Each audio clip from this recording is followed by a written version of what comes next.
You may have heard the idea of your business being this effortless, passive income, wonderful thing where you lay on the beach and dollars just fly at your face.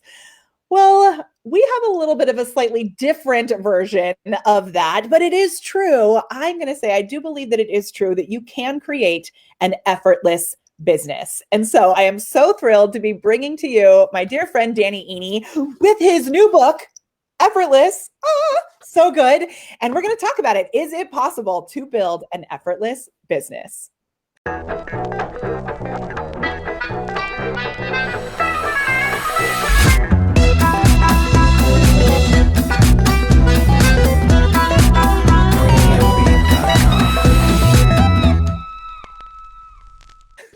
So, Danny, we're going to get started by just defining what the heck does effortless even mean? So effortless is not the opposite of effortful. Effortless is the opposite of futile, right? You're going to be putting some effort into building your business either way. Is it going to feel like pushing a boulder up a hill, or is it going to feel like rolling a snowball down one? We want the snowball effect. We want it to feel like that, right? More and more like that. So good. So, and it really, you said something about this, a little version of this earlier when we did this full video, which happens over on our, live stream that we do.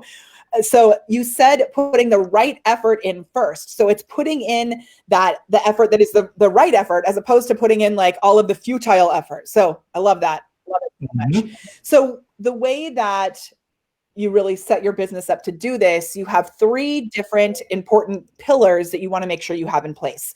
Can you go over those important pillars? Yeah, so there are 3 dimensions of customer desire, 3 dimensions of what people want, right? They want, there's what they want, the thing that they want, there's who they want it from, and then there is how they want to get it. And so those translate to these 3 levers: the obvious offer, the resonant identity, and the intuitive path. And I love that. Levers, they are levers. So let's just quickly touch on each of these. So the first one is the obvious offer. Yes, the obvious offer is about creating an offer that you don't have to persuade or convince or manipulate anyone to buy, because they're basically tripping over themselves to buy it. It's exactly what they want, right? There are 6 magic words to eliminate to create an obvious offer. And those are the words: I'm sorry, we can't do that. Your customers have this imaginary wish list. They actually have 2 imaginary wish lists of what they want. The explicit list, which is the things that they'll actually ask for, and the implicit wish list, which is the things that they might never ask for because they'd be embarrassed, or they wouldn't even think to, or they don't think you can do it, but they still want it. And the more you eliminate the need to say, I'm sorry, we can't do that, to things on that list, the more obvious the offer becomes. And remember, these are things you can add incrementally over time, which I love that. Just keep a running list of what are the things that what are the things we know our community wants? What are the things we know our clients would love that would make them say, absolutely yes, throw credit cards at your face. All right, the next one is to define your resonant identity. Talk to us about the resonant identity. Yeah, so people care who they are buying from, right? That matters to them. And especially if we're talking about I work typically with coaches, consultants, speakers, authors, experts. So people who have knowledge-based expertise, and there's a relationship that comes into play as well. They want to buy from someone who has a resonant identity. And there are 2 dimensions to that resonant identity. There is the dimension of relatability, right? You're my people, we're the same, you and I see myself in you. And there's also the dimension of aspiration, but you've achieved something that I want to achieve. You can light the way of where I want to go. You are who I want to be when I grow up.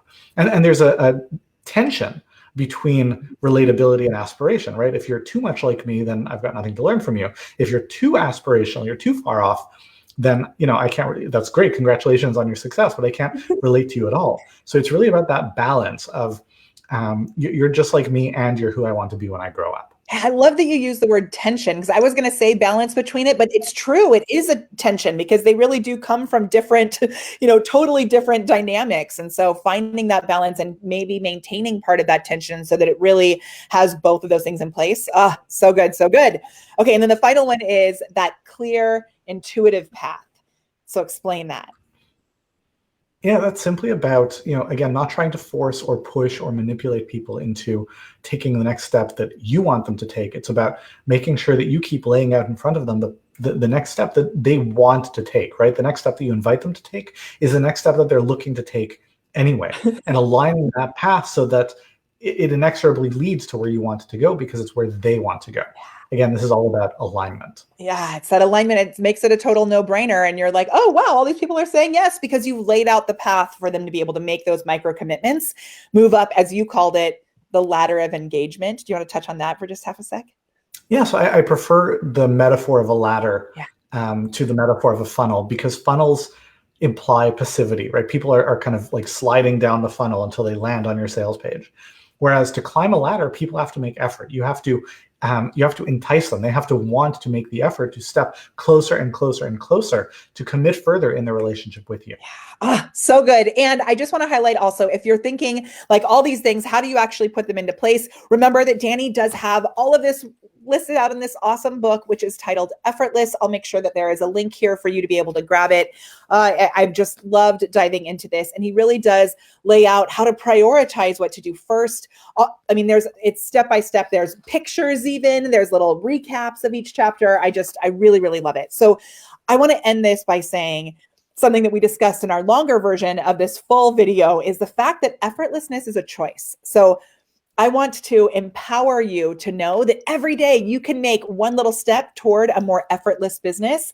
And that'll give you more time to like live the life that you actually love. You can take your computer out onto the sand on the beach, get some sand in there, your laptop lifestyle, obviously. So cool. Right. But it's true. Danny and I both really, I know that we love serving our clients, helping them to do things that actually, give them a life that they love, not just a business that they love. So make that choice. It's possible. Mm-hmm. It is possible. Awesome. So this has been a speedy recap of our full video that we do on our Facebook page. Make sure you join us over on Facebook too. I'll put a link down here for the show notes. And Danny, thank you so much. Molly, thank you so much for having me. Thank you everyone for watching. This has been a blast. You're one of my favorite people. Ditto.